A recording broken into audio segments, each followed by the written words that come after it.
Welcome to part 1 of the recap of the 11th and final Under the Oak Tree book on Manta. Obviously, this is going to have spoilers. When last we left Maxie, Rifta, and the rest of the army, they were facing a wyvern attack.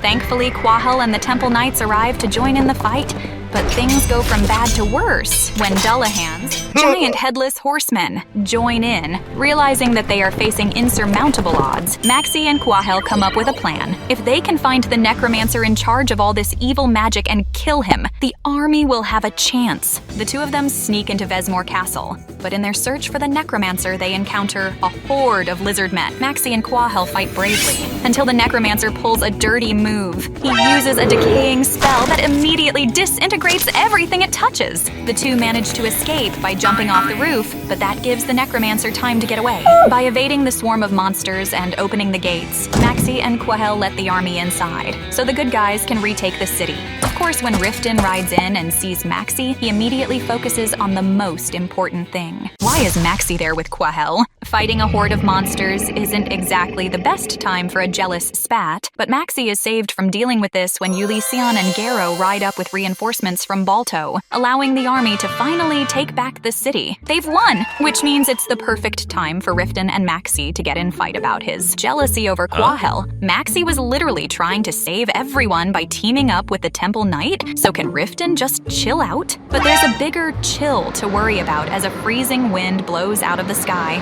because that can only mean one thing. Sector is back. The resurrection of the dragon is pretty much the worst news ever, but a bit of hope is possible when Maxie's old friends from the Mage Tower arrive. The mages have brought all their Dragonian research, so the leaders can confer about how to take Sector down. Once and for all, Rifta makes a difficult decision, and one guaranteed to piss Maxie off. No. They have to split the army. Half of them need to stay to defend the city, while the other half needs to go after Sector directly, which means Rifta and Maxie will have to part again. Maxie can understand why her magic is needed to defend the city, and why Rifta, the person who was able to defeat Sector last time, is needed in the other group. But splitting up in the middle of a war, with no guarantee that they will ever see each other again, is still tough to take. Before they say goodbye, Rifta tells Maxie something moving for the very first time. He's proud of her.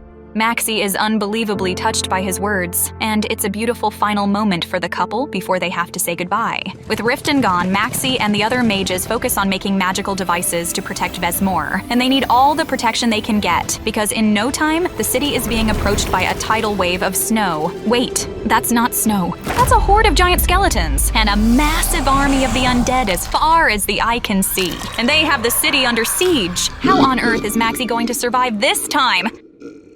Enjoyed the recap? Be sure to like and subscribe to our channel for more UOT content you'll love. And don't forget you can read the complete Under the Oak Tree series on Manta right now.